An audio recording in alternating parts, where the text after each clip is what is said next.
A true survivor. Known best for her stunning portrayal of Mammy in the iconic film Gone with the Wind, Hattie McDaniel's road to stardom was paved with racism, betrayal, and heartache. Though she achieved great success while also breaking down barriers, tragedy and controversy plagued her life since the day she was born. The incredible and brave life of the sassy performer Hattie McDaniel. As the youngest of 13 children, Hattie bore witness to the heartbreak her mother Susan endured due to the tragic death of 6 of her siblings. Sadly, the family's impoverished state meant food was hard to come by. Being so malnourished severely affected the health of her siblings, ultimately causing their demise. Hattie was one of the lucky ones as she survived despite weighing in at a measly 3 pounds when she was born. She was determined. Despite her difficult beginning, Hattie grew into an active and outgoing child who loved to perform. Though her mother rarely had 2 pennies to rub together, Hattie sang and danced so often that Susan would give her a nickel sometimes to stop. Channeling her energy and enthusiasm into theatrics ultimately paid off for the young girl. Hattie was not the only performer in her family. She came from a family of performers. As you come on to the channel, kindly hit the like bell. And subscribe to the channel if you haven't done so as yet. Thank you. According to Pinterest, Otis McDaniel, a noted vaudevillian, he was the driving force behind the Henry McDaniel minstrel show, brother of Hattie McDaniel. Now performers for hire, the McDaniel sisters used their creativity to produce their own shows. After just a few years of entertaining live audiences, Hattie began to perfect a persona that she would eventually tap into while portraying the beloved character of Mammy. A tragic few years. Starting her own entertainment troupe wasn't the only thing Hattie did at a young age, she also fell deeply in love. At just 18 years old, the bright-eyed girl tied the knot with her beloved beau, Howard Hickman. Stranded and broke. With the financial collapse of Wall Street, Florence Ziegfeld no longer had the capital to keep Showboat running. What's worse was there was no money to pay the entertainers the wages they were due or to finance their transportation home. Everyone was out of a job, including Hattie. Suddenly, she was stranded in Milwaukee without a dime to her name. With zero prospects for work in her beloved entertainment industry, Hattie knew she had to take what she could get. So, she pushed her pride aside and accepted a job as a bathroom attendant at a nightclub called Club Madrid. Her talents temporarily extinguished, she bided her time until she could perform again. Cleaning the stalls and replacing toilet paper weren't the only things Hattie did while at work. She studied the stage and its performers, waiting for her chance to shine once again. One night, that chance finally came. The club owner had dismissed all of the acts but needed one last performer to close out the set. Hattie was more than happy to oblige. After a rousing version of St. Louis Blues, the crowd went crazy. Her boss was so impressed he promoted her from washroom attendant to stage singer that night. Things were looking up. After performing at Club Madrid for 2 years, the Great Depression had taken its toll, forcing the owner to close the doors. This time, Hattie was prepared. With her savings in her pocket, she caught a bus to Hollywood, ready to conquer the film industry. Sadly, after 4 blissful years of marriage, her husband died unexpectedly, leaving Hattie a widow at the age of 22. Dealing with grief over her tragic loss, Hattie was faced with yet another tragedy just a year later. Her older brother Otis passed away, taking any hope of her business surviving with him.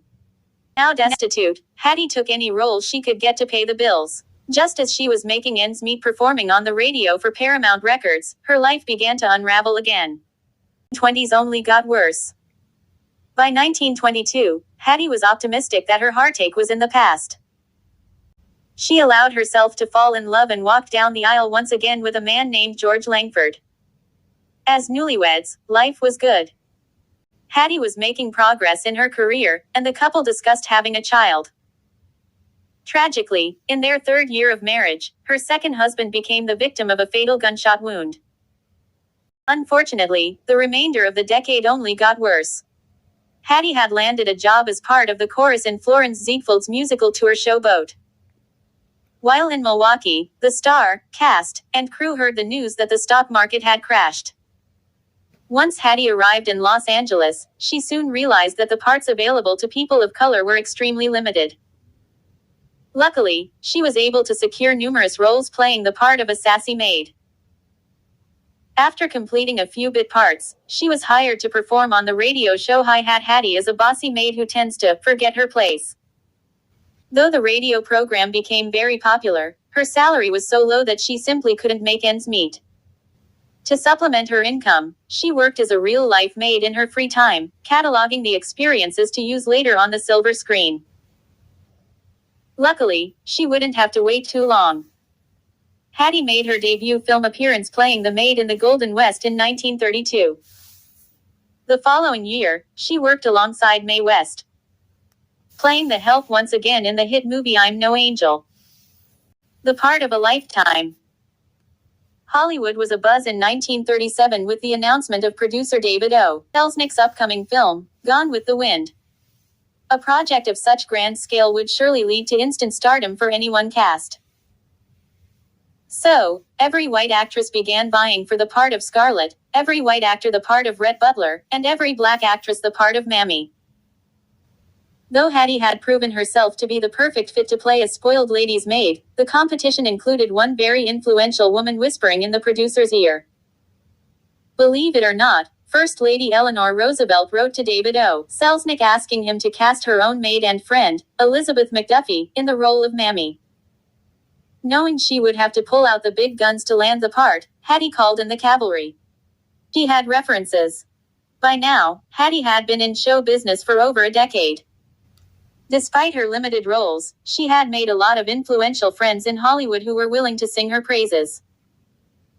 While some claim that Clark Gable convinced Selznick to cast Hattie, others have said that her brother, Sam, asked Bing Crosby to call in a favor. Either way, when it boiled down to it, Hattie's brilliant audition wearing her own maid's uniform won her the part. Unfortunately, not everyone was happy. The excitement surrounding her new opportunity quickly diminished when black activists criticized the actress for accepting another role as the help. Groups such as the NAACP complained that Hollywood stereotypes not only restricted black actors to servant roles but often portrayed them as lazy, dim-witted, satisfied with lowly positions, or violent. In addition to addressing the studios, they called upon actors, and especially leading black actors, to pressure studios to offer more substantive roles and at least not pander to stereotypes. They also argued that these portrayals were unfair as well as inaccurate and that, coupled with segregation and other forms of discrimination, such stereotypes were making it difficult for all black people, not only actors, to overcome racism and succeed in the entertainment industry. Some attacked McDaniel for being an Uncle Tom, a person willing to advance personally by perpetuating racial stereotypes or being an agreeable agent of offensive racial restrictions. When asked if she should be advancing the image of a black person, Hattie responded, "I can be a maid for $7 a week, or I can play a maid for $700 a week." Not exactly what they wanted to hear. Daniel characterized these challenges as class-based biases against domestics, a claim that white columnists seemed to accept. Most of the black cast got through the grueling schedule by rallying behind their co-stars, applauding their efforts after finishing a scene. Even so, there was one actress who rubbed Hattie the wrong way.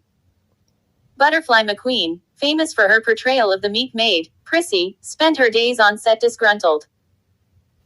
Production was a nightmare. While landing the part of Mammy was a dream come true for Hattie, working on the actual set was a nightmare of epic proportion. Within the first 3 weeks of shooting, the producer fired the first director, hired the second, and was already searching for a third. Even with the directorial issues, Hattie and the rest of the cast were putting in hellish hours wearing heavy costumes in the equally hellish heat. A recipe for disaster. Tensions began to rise. Despite all of the racial politics surrounding the film, Hattie remained loyal to the project, going so far as to say in an official press conference, "There is nothing in this picture that will injure colored people." Butterfly McQueen, on the other hand, felt the film disrespected people of color and became determined to sabotage the set. Initially, the young actress flubbed her lines on purpose to delay production. Soon thereafter, she went after the stars.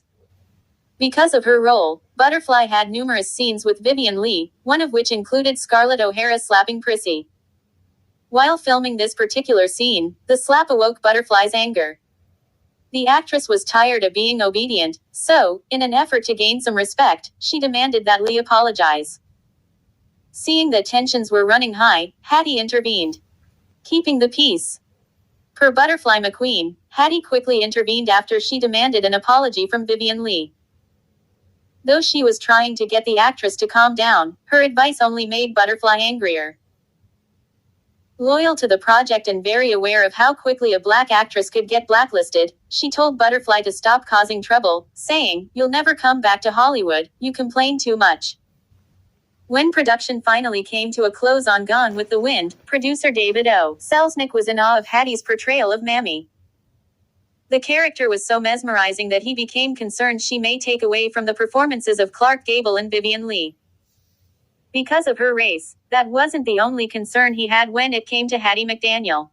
The betrayals begin.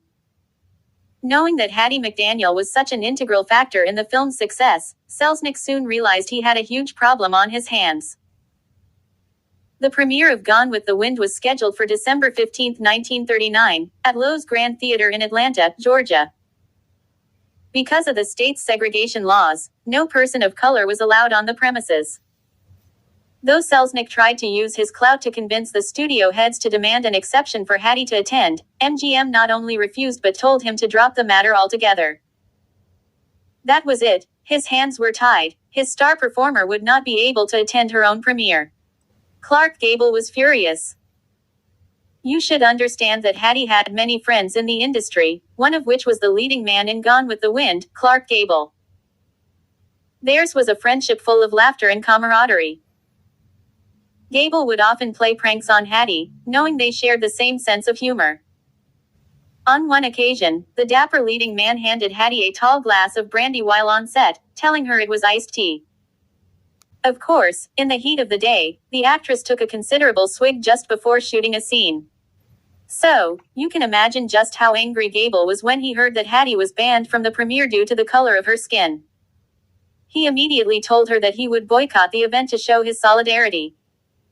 Only because Hattie begged him to go so as not to cause a fuss, Gable acquiesced, biding her time. Though all involved celebrated their night on the Atlanta red carpet at the Loew's Theater, many were also thinking that Hattie deserved to be there. Shortly after the affair ended, the author of Gone with the Wind, Margaret Mitchell, sent Hattie a telegram that warmed but also broke her heart. It simply read, "Wish you could have heard the applause." With the ugliness behind her, the actress bided her time until she could relish in the limelight of her success. Hattie didn't have to wait long as the Hollywood premiere was just a week later. December 28, 1939, the actress walked proudly down the red carpet, holding a program that included a photo of her own face on the cover. To make up for the blatant racism exhibited in Atlanta, Selznick had the programs remade to highlight his star performer. An honor diminished. The film's release was an utter success. Aside from the critical praise, Gone with the Wind was nominated for 13 Academy Awards.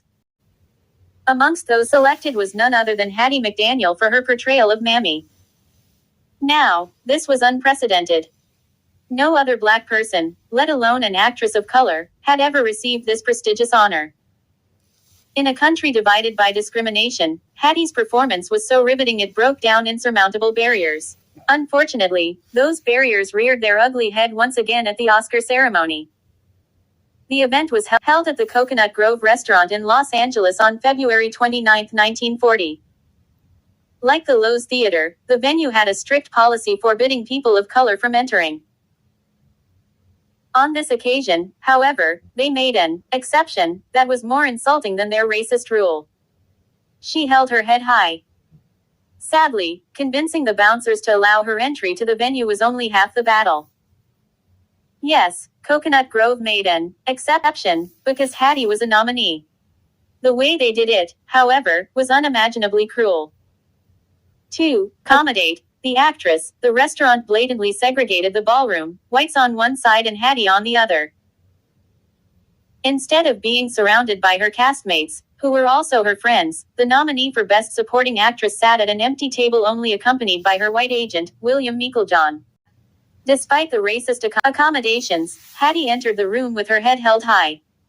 The woman best known for portraying a maid had transformed into an elegant and worthy recipient of Hollywood's highest honor. Gossip columnist Luella Parsons described her by writing, "Hair trimmed with gardenias, face alight, and dress up to the Queen's taste. A heartbreaking win. When it came time for the Best Supporting Actress to be announced, Hattie was on pins and needles. Against all odds, her name was called, making her the first black actor to win an Academy Award. Obviously overwhelmed by this prestigious honor, she walked to the podium with tears in her eyes to accept her award. In her moving acceptance speech, she said, "My heart is too full to tell you just how I feel, and may I say thank you and God bless you." That I present the Academy Award for the Best Performance of an Actress in Supporting Roles during 1939 to Hattie McDaniel.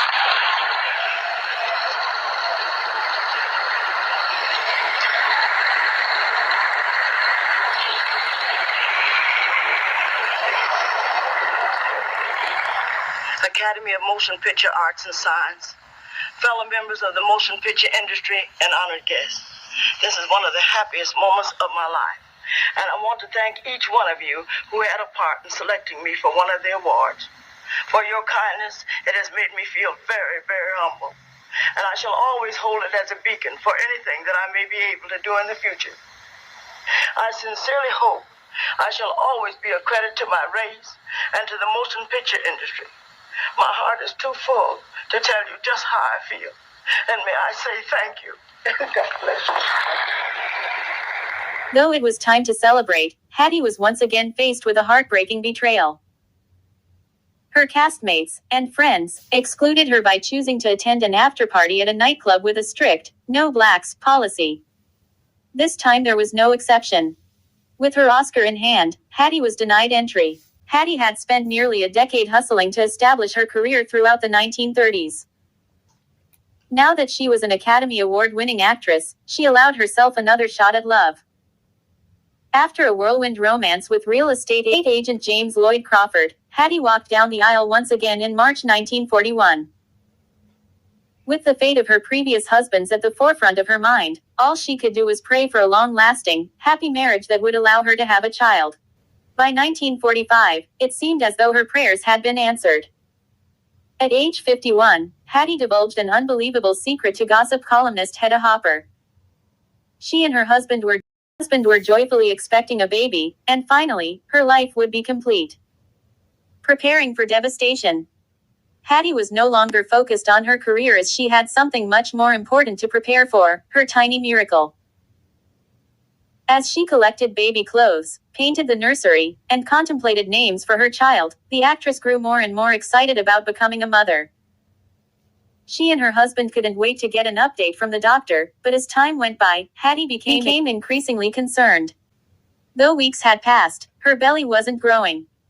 Fearful that there was an issue with the baby, she sought out professional help. The news was devastating. Hattie discovered that she was suffering from a false pregnancy, a condition where all the symptoms are there, but there is no actual fetus. Needless to say, the actress was devastated. Her dreams had been shattered, and there was no hope of trying again. Her marriage didn't survive. Hattie's devastating loss sent her spiraling into a deep depression. At 51 years old, there was no hope of becoming a mother. As she dismantled the nursery and packed away the baby clothes, she also made the decision to divorce James Crawford.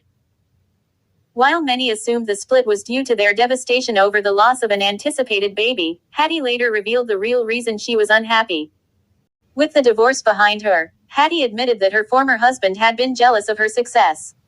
Yes, he was a realtor who made a living of his own. However, his wife's talent instilled in him a need to compete.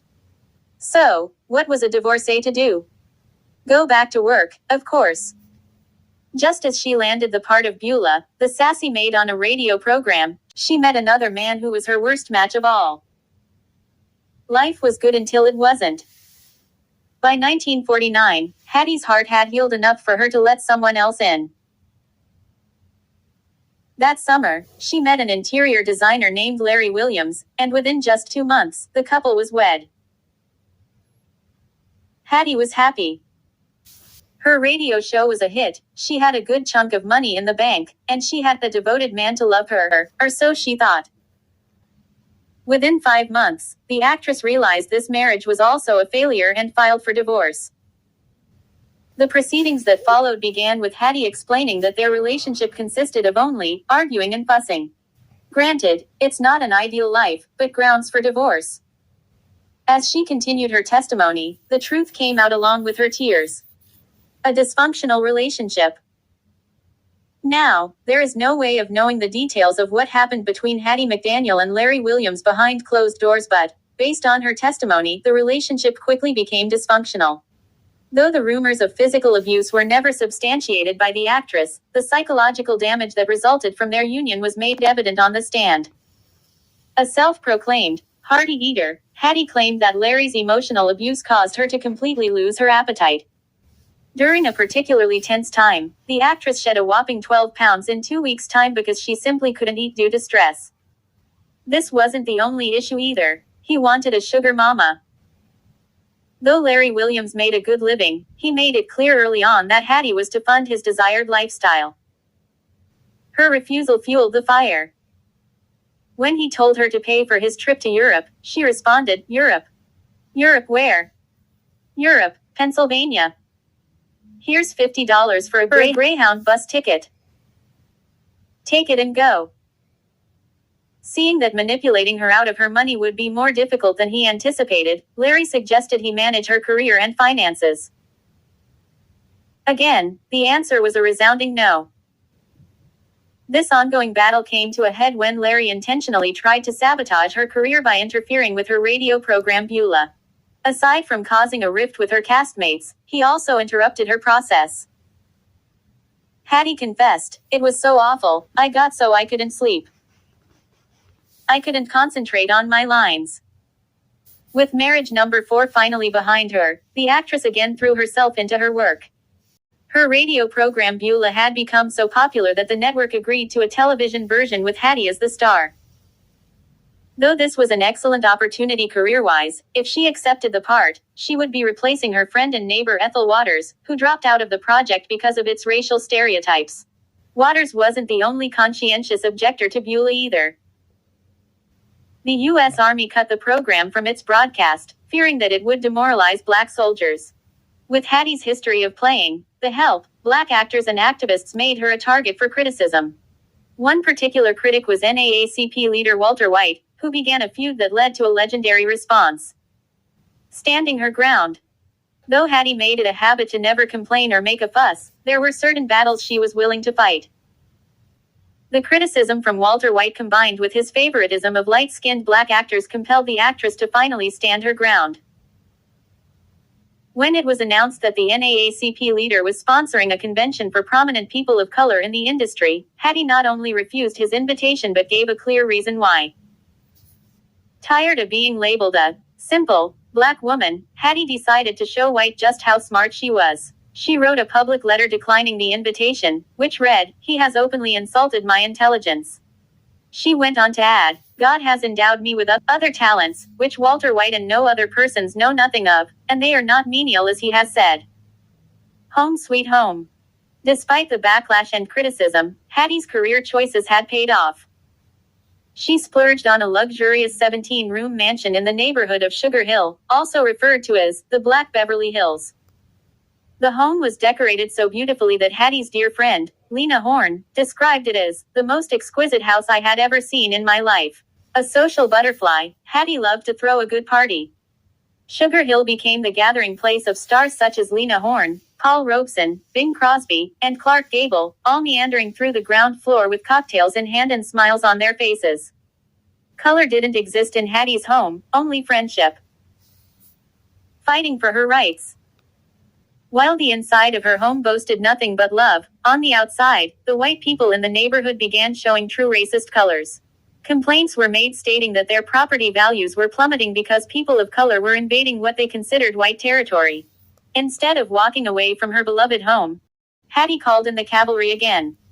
With high-profile friends such as Ethel Waters and Louise Beavers by her side, Hattie organized a united front to stand against the neighbors' hateful behavior. Her efforts soon paid off as their claims were deemed petty in a court of law. Hattie's biographer Jill Watts wrote that the organized stance taken by Hattie and her friends was the beginning of the end of such residential segregation throughout the United States. A fatal diagnosis. As Hattie entered into the 1950s, it seemed as though most of her troubles were behind her. Unfortunately, there was yet another cruel twist of fate looming ahead, and this time, she wouldn't be able to escape it. Shortly after beginning her lead role on the controversial television show Beulah, the actress started experiencing symptoms that prompted her to see a doctor.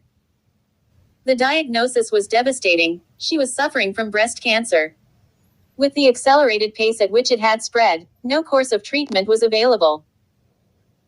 On October 26, 1952, Hattie passed away at the young age of 59. Her untimely death caused an outpouring of emotion amongst the Hollywood elite and her fans. Following the specifications in her will to a T, thousands of mourners watched as her white casket shrouded in flowing white cloth emerged from the church en route to the cemetery. Last requests. Hattie was very specific when planning her funeral and burial. One of her requests was to have white gardenias in my hair and in my hands, together with a white gardenia blanket. Aside from the gardenia being her favorite flower, the actress had adorned this same floral decor the night she won the Academy Award. Though her family did adhere to this request, there was one last wish that was impossible to grant. Hattie asked that her body be buried in the Hollywood Forever Cemetery alongside some of the most famous actors in history. Though she certainly deserved the honorable distinction, like much of Los Angeles at the time, the cemetery was segregated. There was no exception made here. Hattie McDaniel was put to rest at Rosedale instead. Her final gifts. Additional instructions in Hattie's will proved somewhat difficult for her estate to coordinate. Hoping to inspire the Black people of future generations, the actress asked that her Oscar plaque be donated to Howard University, the prestigious college in Washington, D.C. Because of her outstanding debts, however, the IRS initially seized the award as payment. Though the award eventually made it to its rightful home, the plaque went missing in the 1960s or 1970s, never to be seen again. Her second request for her monetary assets was clearly her way to have the last laugh. Remember Larry Williams, the husband who tried to swindle her out of her money? Well, good old Hattie left him a little something too, the grand sum of $1 As you leave the page, kindly hit the like bell and subscribe to the channel if you haven't done so as yet. Thank you.